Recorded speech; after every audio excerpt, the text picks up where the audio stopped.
욥기 42장에 있는 말씀을 통하여서 욥이 고난을 받은 목적이라는 말씀의 제목으로 은혜 나누도록 하겠습니다.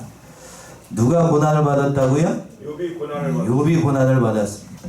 욥이 고난을 받은 그 목적이 있을 것인데, 오늘 본문의 말씀은 욥기 42장 욥기의 결론 부분에 해당을 합니다.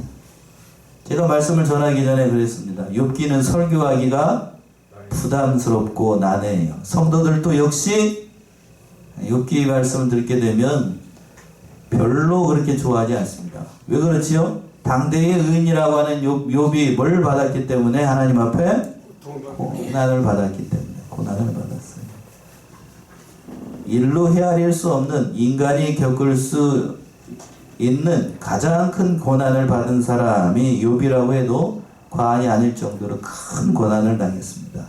근데 오늘 말씀을 통해서 하나님께서는 왜 하나님께서 욥에게 그 큰 고난을 허락하셨고, 또 욥 자신과 그리고 현대를 살아가는 저와 여러분들에게 고난을 주신 목적이 무엇인지를 크게 깨닫게 하는 말씀이에요. 그래서 오늘은 이 말씀을 통해서 은혜를 나누도록 하겠습니다. 자, 욥이 어떤 고난을 받았을까? 1장과 2장에 보게 되면 잘 나오게 되는데, 욥이 어떤 고난을 받았죠? 첫 번째는 자기 재산을 다 빼앗겼어요. 다 빼앗겼어. 도둑들한테 뺏기고 강도들한테 뺏기고. 거기에서 끝나지 않았어요. 두 번째는 뭘 당했냐면 자기의 자식들이 어떻게 됐어요? 다 한날에 다 죽었습니다.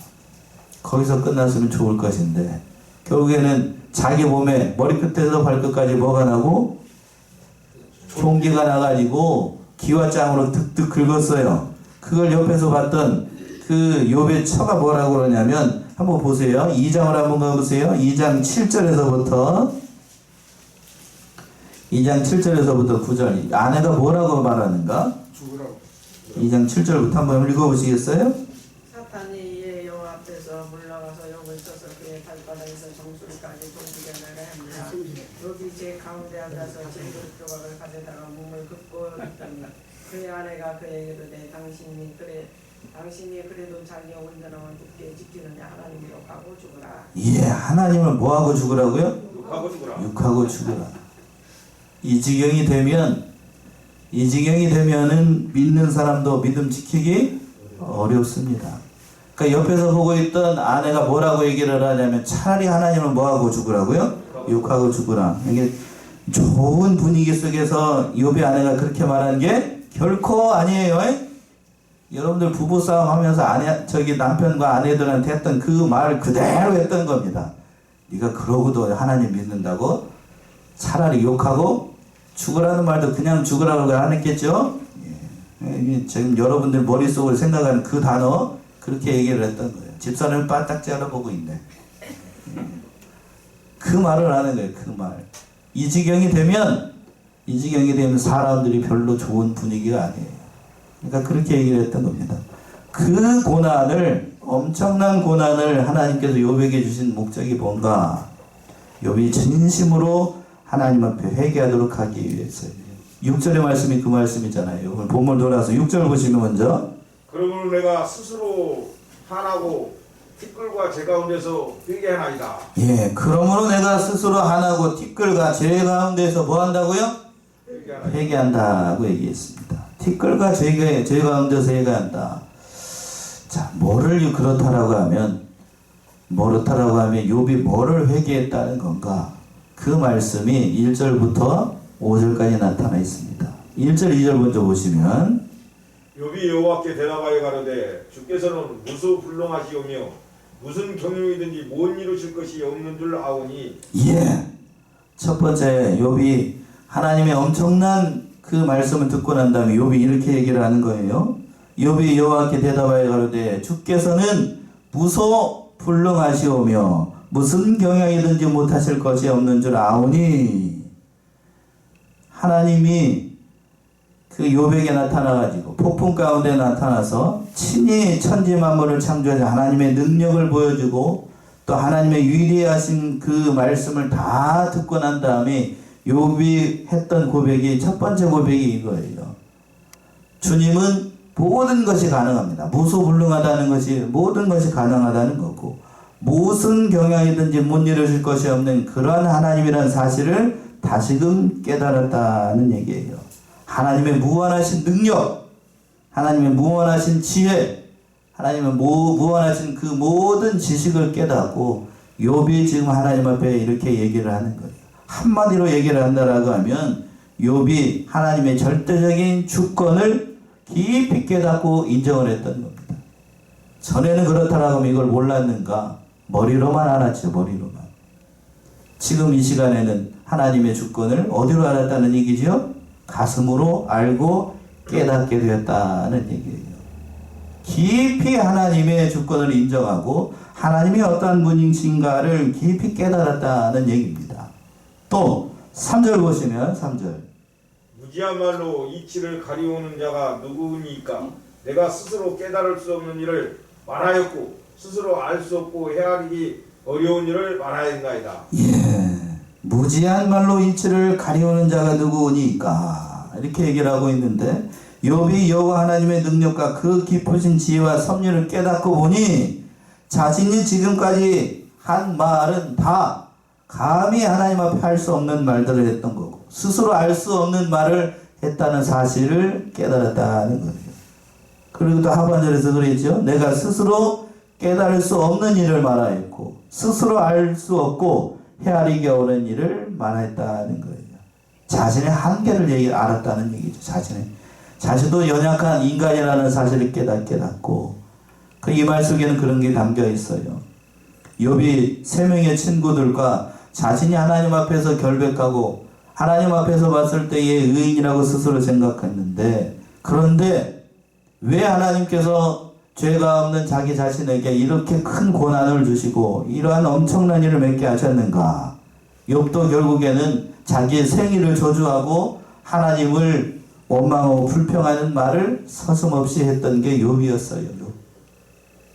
당대의 의인이라고 했지만 고난 앞에서는 인간의 절박한 그러한 연약한 모습을 다 보여줬던 것이 누구라고요? 욥이에요. 우리 오늘날 현대를 살아가고 있는 크리스찬들이 욥은 당대의 의인이기 때문에 하나님 앞에서 진실한 일만 행하였다 이렇게 생각하는 사람들이 많은데 그렇지 않았습니다. 고난을 당하면 인간의 뭐가 나타나요? 다 밑바닥이 다 드러나는 거예요. 욥이 뭐라고 얘기를 했을까요? 3장을 한번 가보세요. 3장 보시면 3장 욥기 3장을 한번 가보세요. 3장 1절 한번 봅시다. 1절. 그 후에 욥이 입을 열어 자기의 생일을 저주하니라. 욥이 말을 내어 가로되 나의 날이 멸망하였었더라 면 나말을 배웠다 하던 그 밤도 그러하였더라 하면 예. 그래서 1절에서 뭐라고 그랬어요? 그 후에 욥이 입을 열어 자기의 생일을 뭐 했다고요? 저주하였다며. 그런데 뒤에 가서 보게 되면 차라리 내가 죽었더라면 그렇게 얘기를 했던 거예요. 뭐가 깊어지니까요? 고난이 깊어지니까 차라리 내가 죽었더라면 내가 왜 태어났는가? 그런 말을 서슴없이 했던 것이 욥이었습니다. 그러나 뒤에 가서 보게 되면 또 욥이 또 신앙을 회복하고 하나님 앞에서 정당한 말도 했던 게 사실이에요. 사실. 이러한 말들 하나님이 옳지 않은 것 같다. 하나님의 공의가 어디 있느냐? 왜 내가 이러한 고난을 당하느냐라고 하며 하나님의 주권을 침해하고 하나님께서 왜 이와 같은 일들을 행하시는지 하나님의 오묘한 섭리와 그 목적하심을 깨닫지 못하고 하나님 앞에서 이런 말들을 했던 거예요. 그런데 그 고난을 통과하고 하나님을 만나고 난 다음에 하나님의 오묘하신 섭리 그 목적하심이 무엇인지를 깊이 깨닫고 내가 스스로 깨달을 수 없는 말을 했고 스스로 헤아릴 수 없는 일을 했습니다 라고 하나님 앞에 이렇게 얘기를 하는 거예요. 고난을 겪고 난 다음에 그리고 하나님을 만나고 난 다음에 이렇게 얘기를 했습니다. 그리고 이제 4절 고백을 하고 있죠. 4절 보시면 내가 말하겠사오니 주여 들으시고 내가 주께 묻겠사오니 주여 내게 알게 하옵소서. 예, 내가 말하겠사오니 여기서 욥이 말한다는 것은 단순히 하나님 앞에 말한다는 것이 아니라 주님께서 말씀하시면 내가 실제로 그것을 행동으로 옮기겠습니다라고 하는 욥의 다짐이 담겨 있는 거예요. 그러니까 주님께서 말씀하시면, 즉 하나님이 나에게 말씀하시면 그 말씀을 내가 순종하겠나이다, 이렇게 말하고 있는 겁니다.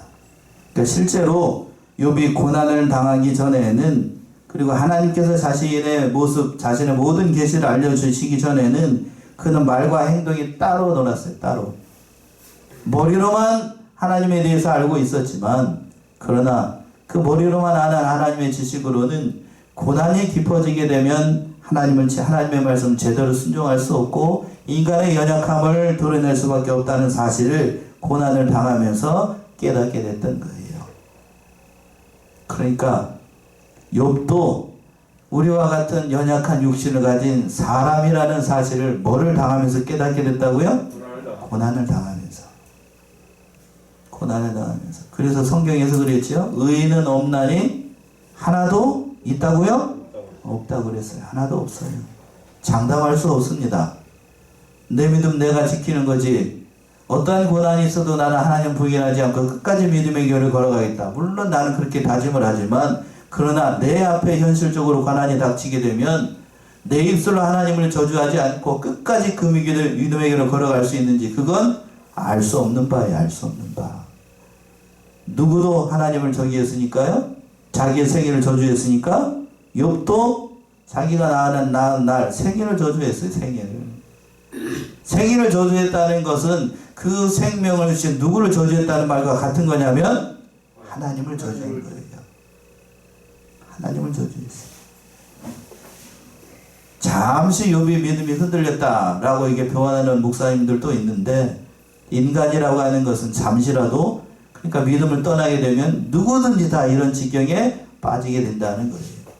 잠시 죄를 졌다라고 해서 하나님 앞에서 죄를 지은 게 아닌 건가요? 진 거예요, 진 거.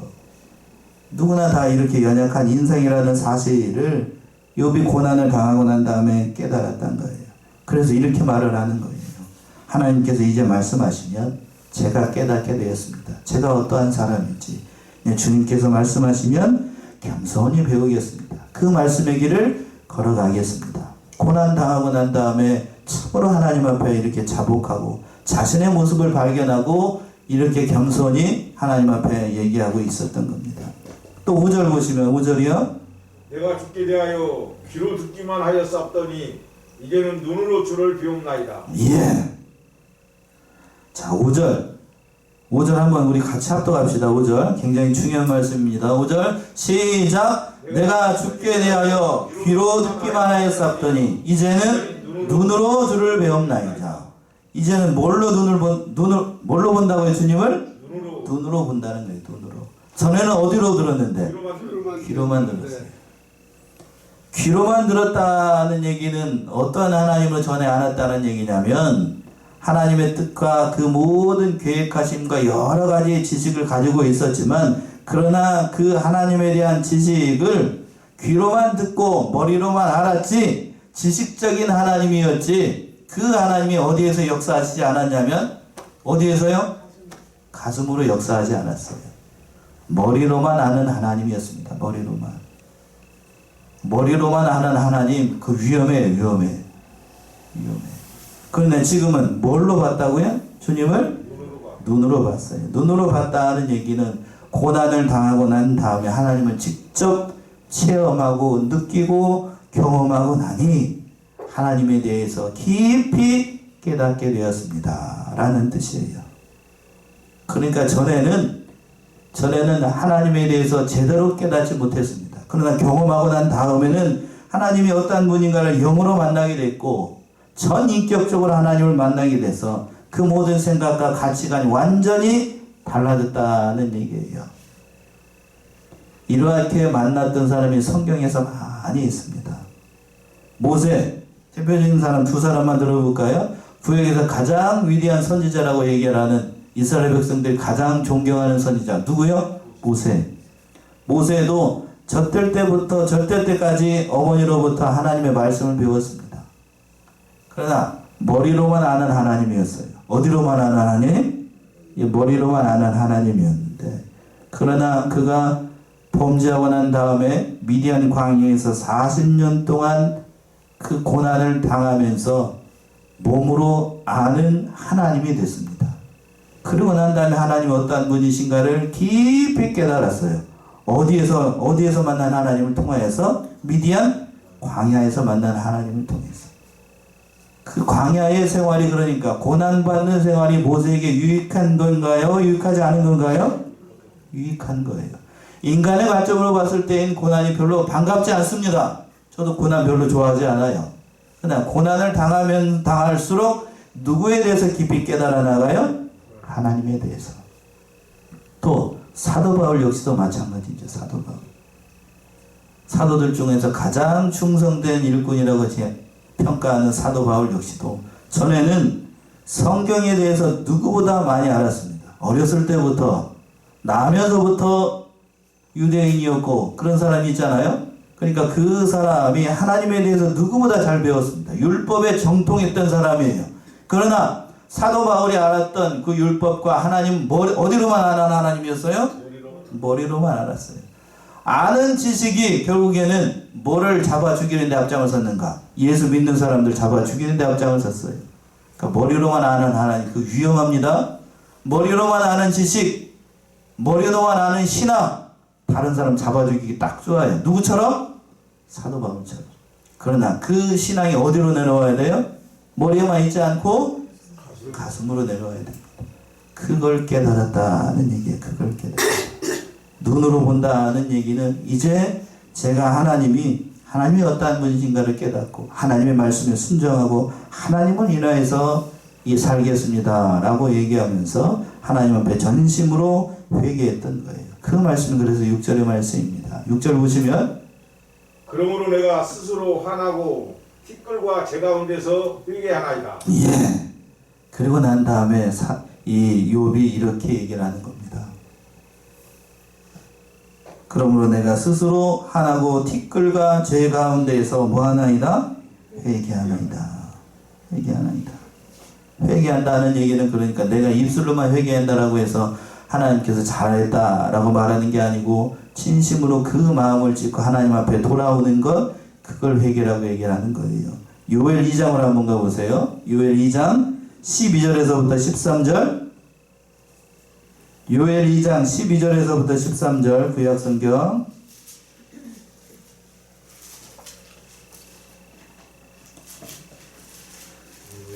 요엘 2장 12절에서부터 13절.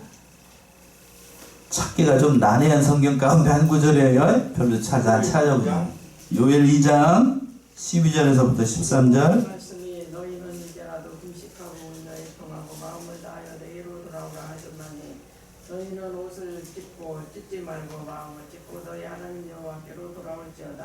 그는 은혜로우시며 자비로우시며 노하의 길을 저지하시며 은혜 갚으시자 뜻을 돌이켜 재앙을 내리지 아니하시나니. 예, 봅시다. 여호와의 말씀에 너희는 이제라도 금식하며 울며 애통하고 마음을 다하여 내게로 어떻게 하라?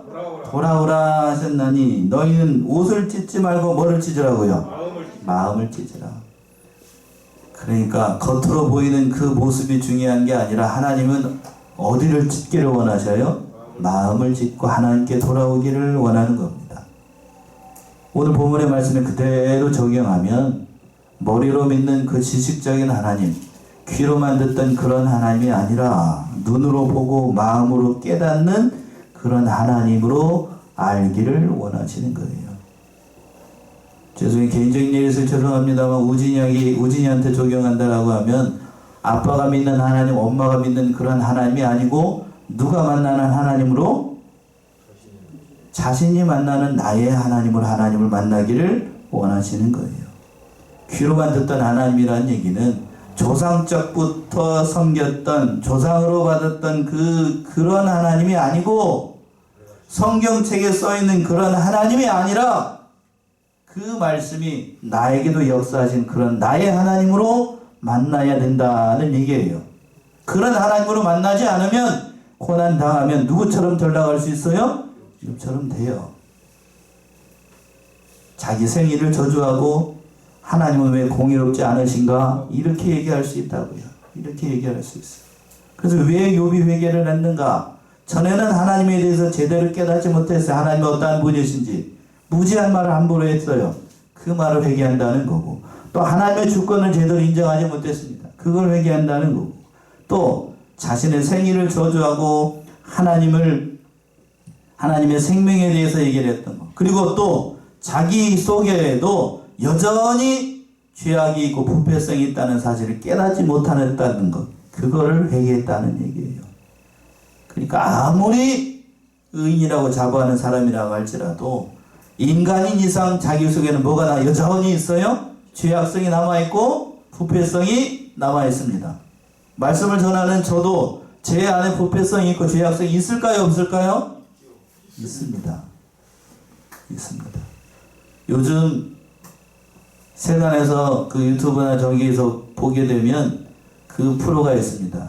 나는 신이다. 들어보셨나요? 나는 신이다. 예, 그 보신 분들도 있겠습니다만 그 목사님들 그 지경까지 가는 동안에는 어떻게 됐을까? 저는 목사라고 인정을 하지 않습니다만 별칭상으로 목사니까 왜 그 지경이 됐을까? 자기가 자기 속에 자기 자신도 뭐라는 사실을 망각하는 순간 그렇게 되는가 하면 자기도 사람이다. 자기 안에도 뭐가 있다? 죄악이 있고 부패성이 있다는 것을 깨닫지 못하게 되면 다 어떻게 돼요? 그렇게 되는 겁니다. 그렇게 돼요. 욥이 그렇게 됐던 거예요. 그렇게 됐어요. 그걸 깨닫도록 하기 위해서, 그걸 깨닫도록 하기 위해서 하나님 앞에 회개하는 인생을 바로 세우기 위해서 하나님께서 욥에게 그러한 고난을 주셨던 거예요. 두 번째는 친구들의 잘못을 기꺼이 용서하고 기도해주는 사람으로 만들기 위해서 하나님께서 그러한 고난을 허락하셨던 거예요. 7절부터 9절까지 그 말씀인데 7절 먼저 한번 보시면 여호와께서 욥에게 이 말씀을 하신 후에 대만 사람 엘리바스에게 이르시되 내가 너와 내 두 친구에게 노하나니 이는 너희가 나를 가리켜 말한 것이 내 종 욥의 말같이 정당하지 못함이니라. 예. 여호와께서 욥에게 이 말씀을 하신 후에 대만 사람 엘리바스에게 이르되 내가 너와 네 두 친구에게 뭐하나니? 노하나니. 하나님께서 두 명의 친구들에게 노하셨다라고 얘기를 했습니다. 하나님이 그러면 이 두 명의 친구들 엘리바스과 세 명의 친구들한테 노하신 이유가 뭔가? 이 이제 욥기 앞에서부터 쭉 보게 되면 욥이 고난을 받는 것은 너에게 뭐가 있기 때문이라고 얘기를 했냐면 죄가 있기 때문에 고난받는 것이다. 하나님 앞에 네 죄를 고백하고 회개하라 고 얘기를 했어요. 그러나 욥이 고난을 받는 것은 앞에서도 보시면 아시겠지만 죄값으로 고난을 당하는 게 아니고 하나님께서 욥을 단단한 신앙으로 사람으로 만들기 위해서 그를 앞에서 보게 되면 뭐하는 사람으로 만들기 위해서 회개하는 사람, 하나님에 대해서 바로 깨닫도록 하기 위해서 신앙의 연단을 위해서 하나님께서 허락하신 그런 고난이었어요. 죄값으로 이 욥이 고난을 당하는 게 아니었다라는 사실입니다. 그리고 또 이 어려움 당하고 있는 욥에 대해서 이 세 명의 친구들이 욥을 비난하면서 정죄하면서 전혀 욥에 대해서 생각해보고 그런 게 아니에요. 사랑이 결여된 것, 그러니까 정죄할 목적으로 이 세 명의 친구들이 욥에게 찾아와가지고 그렇게 얘기를 했던 거예요. 쉽게 얘기하면 스스로 쉽게 얘기하면 그런 거예요. 믿음이 좋다라고 하는 신앙의 사람들이 와가지고 어려움 당하고 고난 당하는 사람들한테 충고라고 얘기를 하고 권면이라고 얘기를 하는데 믿음 생활 잘하고 11조 열심히 하고 기도 생활 열심히 하고 하나님 앞에 빌기 잘하면 하나님께서 그 고난을 들어주실 것이다. 그 말도 이쁘게 잘해야 될 것인데 이쁘게 잘하는 게 아니고 마치 뭐하는 것처럼 훈계하는 것처럼 사랑이 전혀 없이 그 사람을 불쌍히 여기는 게 없이 그렇게 얘기를 했던 것, 그걸 하나님께서 이렇게 놓아셨던 거예요. 진심으로 욥을 사랑하고 그 아픔을 같이 하는 말로 했던 것이 아니라 그 사람을 정죄하기 위해서. 마치 뭐처럼 얘기를 하는가? 남편이 아내의 허물을 보거나 아내가 남편의 허물을 봤을 때에 그렇게 얘기를 합니다. 진심으로 사랑해서 권면하는 게 아니고 뭐처럼 얘기를 한다고요? 잔소리처럼 얘기를 해요. 그러면 들을까요? 안 들을까요? 옆에 사람이. 사랑이 없는, 영혼 없는 칭찬이라고 얘기를 합니다. 보통 얘기를 할 때에. 그렇게 얘기를 하죠. 그렇게 얘기를 하면 옆에 사람이 들어요, 안 들어요? 안 들어요. 지금 3명의 친구들이 와가지고 욥을 위로한다고 하고 신앙적으로 권면을 한다고 하면서 보게 되면 그렇게 얘기를 했던 거예요. 그러니까 하나님께서 이렇게 노하셨던 겁니다. 그리고 또 8절 보시면 8절. 그래서 어떻게 하라는 것인가? 8절. 그런즉 너희는 수송아지 7과 수양 7을 취하여 내 종 욥에게 가서 너희를 위하여 번제를 드리라. 내 종 욥이 너희를 위하여 기도할 것인즉 내가 그를 기쁘게 받으리니 너희의 우매한 대로 너희에게 갚지 아니하리라. 이는 너희가 나를 가리켜 말하는 것이 내 종 욥의 말같이 정당하지 못함이니라. 예. 그랬습니다. 그런즉 너희는 수송아지 7과 순양 7을 취하여 내 종 욥에게 가서 너희를 위하여 뭐를 드리라고요? 번제를 드리라라고 했습니다. 그러니까 수송아지 7, 순양 7을 취한 거는 장차 그리스도께서 속죄할 것을 상징하는데 7마리씩 각각 7마리씩 드린 것은 7은 완전수를 얘기를 하는 거예요. 그러니까 예수님께서 오셔서 하나님 앞에 온전한 예물을 드릴 것을 상징적으로 하는 것인데 그 번제를 지금 욥에게 가가지고 그 욥이 번제를 드리도록 했다는 거예요. 이건 하나님께서 욥과 다시 화목하게 만들고 그들을 회개시키게 만들고 그 친구들을 회개시키게 만들고 욥의 말이 그들의 친구들의 말보다 정당하다는 사실을 드러내기 위해서 욥의 신앙을 드러내기 위해서 하나님께서 이렇게 하셨던 겁니다. 그러니까 그 친구들이 순종했어요. 9절 보시면 9절. 이에 대만 사람 엘리바스와 수아 사람 빌닷과 라마 사람 소발이 가서 여호와께서 자기들에게 명하신 대로 행하니라. 여호와께서 욥을 기쁘게 받으셨더라. 예, 여호와께서 자기들에게 명하신 대로 행하였다.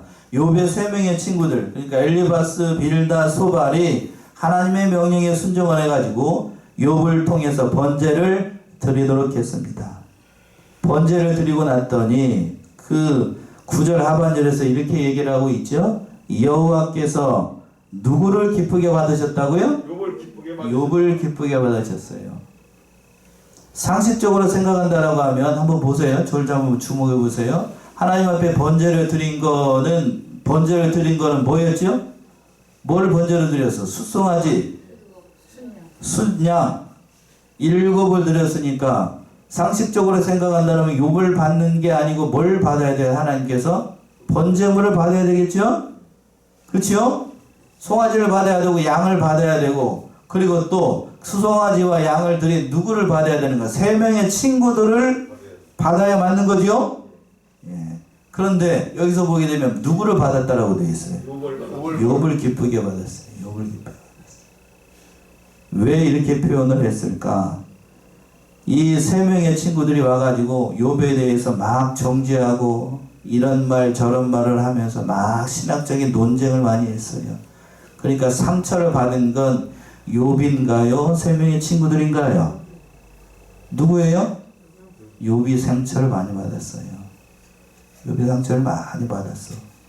욥이 상처를 많이 받으니까 그 관계가 회복되고 욥의 상처를 치료하고 위로하기 위해서 쉽게 얘기하면 지금 사람들을 용서하고 화목해야 되는 것은 그 3명의 친구들이 아니라 누구라는 얘기죠? 욥이라는 거예요. 욥이 용서하기가 참 쉽지 않습니다. 3명의 친구들 신학적으로 거기 보게 되면 길게 얘기했던 것이 뭐냐면 네가 죄인이니까 하나님께서 이러한 벌을 주시고 이러한 고난을 주시고 이러한 엄청난 일을 당할지 하나님 앞에 회개하라고 이렇게 얘기를 했어요. 그러니까 욥은 뭐라고 해야 나는 죄 지은 거 없어. 하나님 왜 이렇게 하는지 알 수가 없다고 이렇게 얘기를 했던 거예요. 그런 수많은 얘기를 들으면서 욥의 마음에 상처를 많이 받았어요. 그러니까 하나님께서 욥을 그 친구들을 용서하는 그 마음을 보시기 위해서 누구를 받았다라고 되어 있냐면 욥을 받기를 원했던 거예요.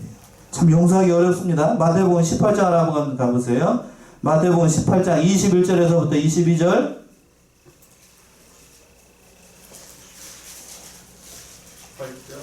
마태복음 18장 21절에서부터 22절. 베드로가 이렇게 주님한테 물어보셨죠? 그때 이에 베드로가 나와 가로되 주여 형제가 내게 죄를 범하면 몇 번이나 용서하여 주리이까 7번까지 하오리까 예수께서 가라사대 내게 이르노니 7번뿐 아니라 7번씩 7번이라도 할지니라. 예.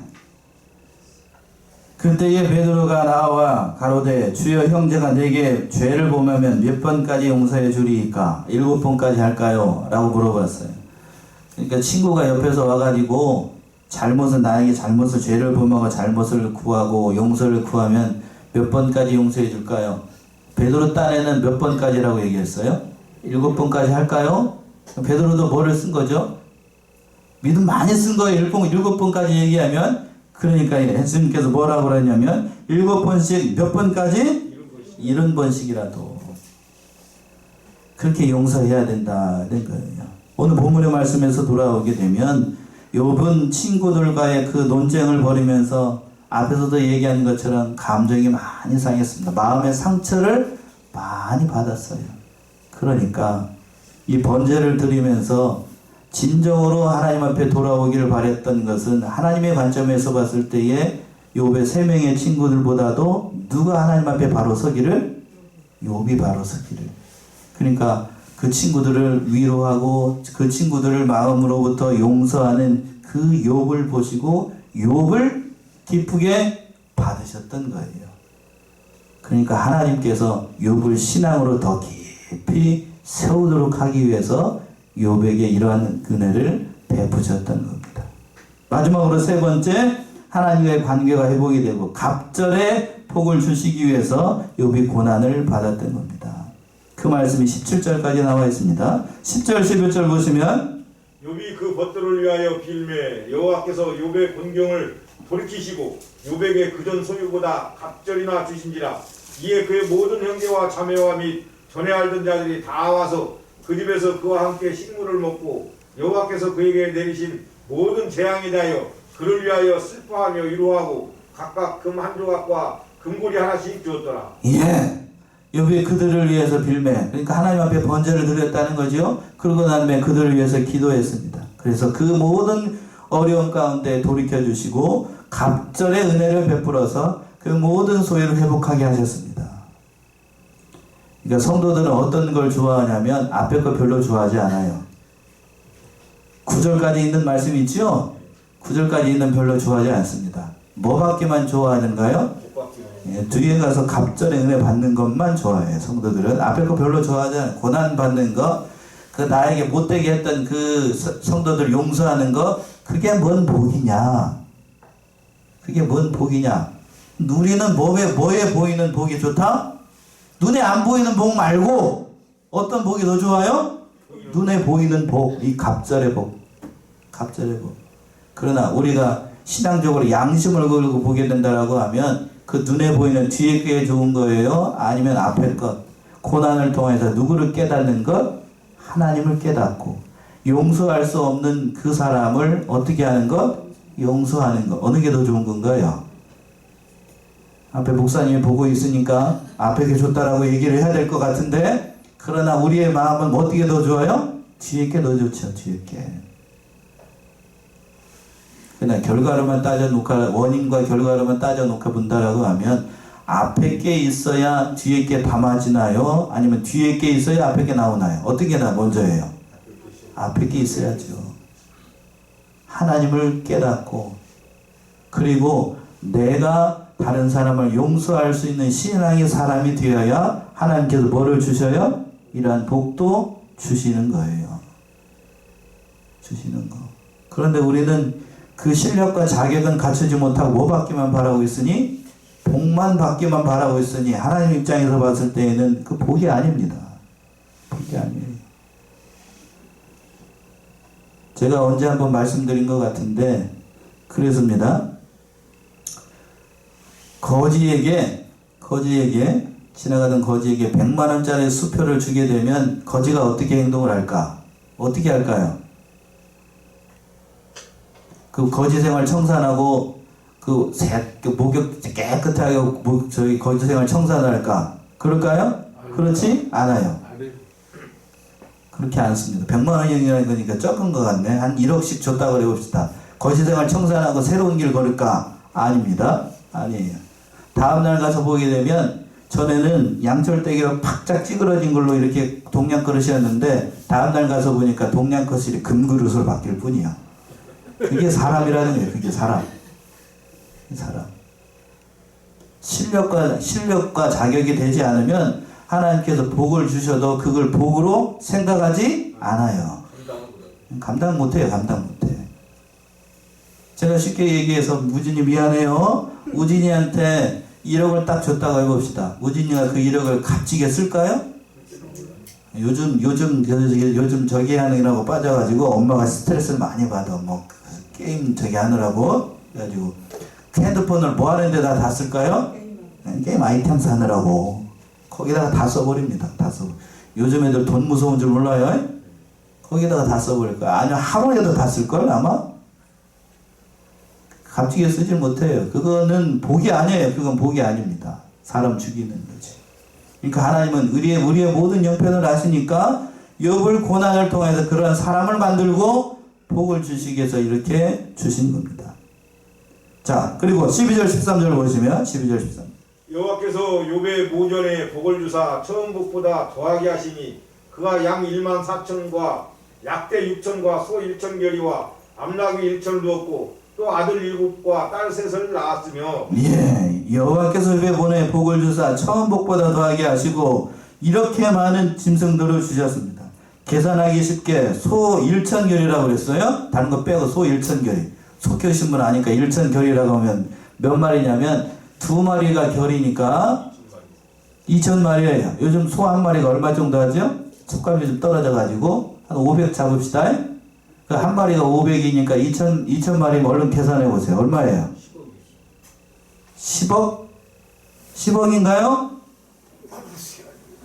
10마리면 5천이고 100마리면 5억이고 1000마리면 제가 계산을 잘못했나요? 제가 잘못. 예. 100억이죠, 100억. 100억. 요즘 100억이라고 하니까 하도 억억 되니까 100억이 작은 돈으로 보입니까? 하나님께서 이러한 복을 주셨던 거예요.